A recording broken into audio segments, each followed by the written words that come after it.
பார்க்கும்போது தாங்க முடியாது சார். கடவுள் கூட தாங்க முடியாது. ഞാനൊന്ന് ആലോചിക്കട്ടെ. ഒരാളുടെ ജീവൻ രക്ഷിക്കാൻ കിട്ടുന്ന അവസരം മെമ്പർ പാഴാക്കരുത്. അതാ ശരി, ഞാൻ അതിനു വേണ്ടിയുള്ള ഏർപ്പാടുകൾ ചെയ്യാം. ഞാൻ പഞ്ചായത്ത് ഓഫീസ് വരെ ഒന്ന് പോയി വരാം. നമുക്കൂടി അവകാശപ്പെട്ട വീടാണത്. നിന്റെ ആങ്ങളെ മാത്രം കൈയടക്കി വെച്ചിരിക്കുന്നത് ശരിയല്ല. നീ എന്താ ഒന്നും മിണ്ടാത്തത്? എന്റെ ചേട്ടനെ കുറിച്ചൊരു അക്ഷരം വേണ്ടി പോരുത്. കാര്യമൊക്കെ ശരി തന്നെ. നിന്റെ അമ്മ, അതായത് എന്റെ അമ്മായി അമ്മ, ഇപ്പൊ പട്ടിക്കൂട്ടിലാ കിടക്കുന്നേ.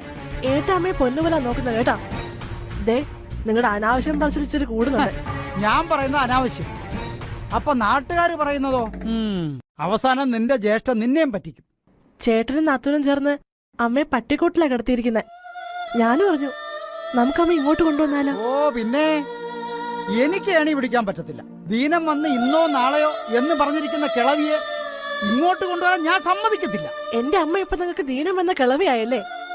നിങ്ങൾ കച്ചവടം നടത്തി പൊട്ടി തകർന്നു നിന്നപ്പോ കടക്കാരുടെ കയ്യിൽ നിന്നും നിങ്ങളെ രക്ഷപ്പെടുത്താൻ എന്റെ അമ്മ വളകളും മാലകളും നിങ്ങൾക്ക് ഊരി തന്നത് മറന്നുവല്ലേ നിങ്ങൾ? അത് പിന്നെ ഈ നാട്ടിലെ ഏറ്റവും നല്ല അധ്യാപികയായിരുന്നു എന്റെ അമ്മ. പെണ്ണ് കാണാൻ വന്നപ്പോ നിങ്ങളും നിങ്ങളുടെ അച്ഛനും ചോദിച്ച സ്ത്രീധനത്തിന്റെ ഇരട്ടി എന്റെ അമ്മ തന്നു.